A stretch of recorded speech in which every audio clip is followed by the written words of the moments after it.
دین اسلام کے اور مسلمانوں کا جو ایک نیا سال ہے یا سال کی ابتدا ہے وہ محرم کے مہینے سے ہوتی ہے۔ محرم کا مہینہ اس لحاظ سے بہت بڑا ایک عظیم مہینہ ہے کہ یہ حرمت والے مہینوں میں سے ہے، اور اللہ تعالیٰ نے قرآن مجید میں فرمایا ہے کہ اللہ تعالیٰ نے جب سے زمین و آسمان بنایا ہے اللہ تعالیٰ نے مہینوں کی تعداد 12 رکھی ہے، منہا اربعۃ حرم ذالک الدین القیم فلا تظلموا فیہن انفسکم۔ تو سال کے 12 مہینوں میں 4 مہینے ایسے ہیں جو حرمت والے ہیں، یعنی احترام والے ہیں۔ ان 4 مہینوں کی عزت اور احترام کرو، اور ان 4 مہینوں میں خاص طور پہ اپنے آپ کو گناہوں سے بچاؤ۔ یہ اللہ تعالیٰ کا حکم قرآن مجید میں سورۃ التوبہ میں اللہ تعالیٰ نے فرمایا ہے۔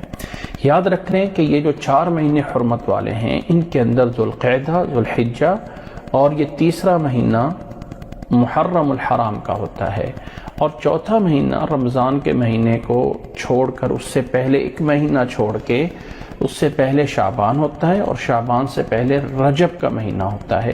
تو رجب کا یہ چوتھا مہینہ ہے جو حرمت والے عزت والے مہینوں میں سے ہے۔ ان کے بارے میں اللہ کا حکم یہ ہے کہ اپنے آپ کو گناہوں سے خاص طور پہ ان مہینوں میں بچا کے رکھو۔ یہ ایک اللہ تعالیٰ کا بڑا حکم ہے اس مہینے کے بارے میں۔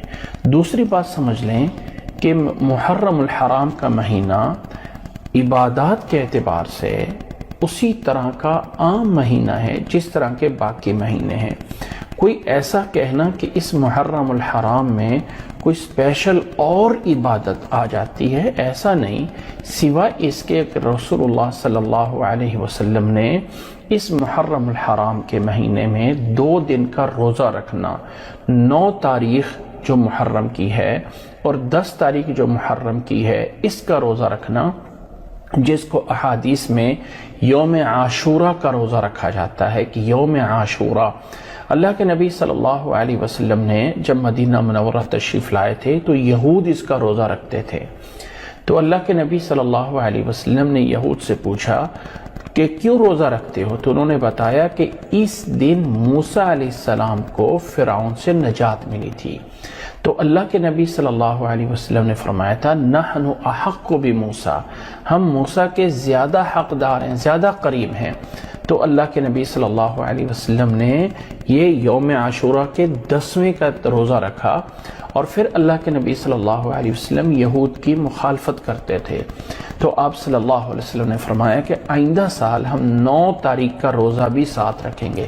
وہ الگ بات ہے کہ آئندہ سال نہ آیا، لیکن اللہ کے نبی صلی اللہ علیہ وسلم کی طرف سے اب جو سنت ہے وہ 9 محرم کا اور 10 محرم کا روزہ ہے۔ یہ اللہ کی طرف سے ایک بہت بڑی عبادت ہے اس مہینے کی۔ اس کے علاوہ محرم کے مہینے میں کوئی ایسا عمل الگ سے کوئی ہو، الگ سے کوئی چیز کی گئی ہو، یہ کرنا ہے، یہ نہیں کرنا ہے، یہ جائز ہے، یہ ناجائز ہے، ایسا کچھ نہیں۔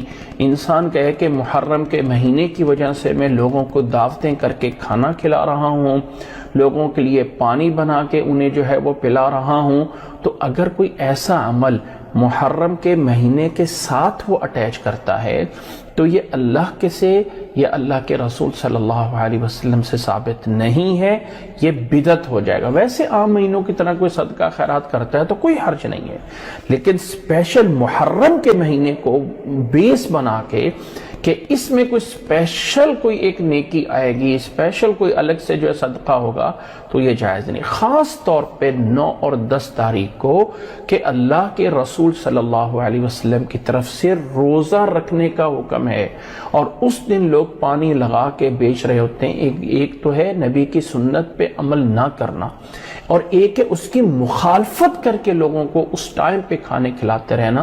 انسان کو اللہ سے، اللہ کے رسول صلی اللہ علیہ وسلم کی مخالفت سے ڈرنا چاہیے۔ اللہ تعالیٰ اس سے محفوظ فرمائے۔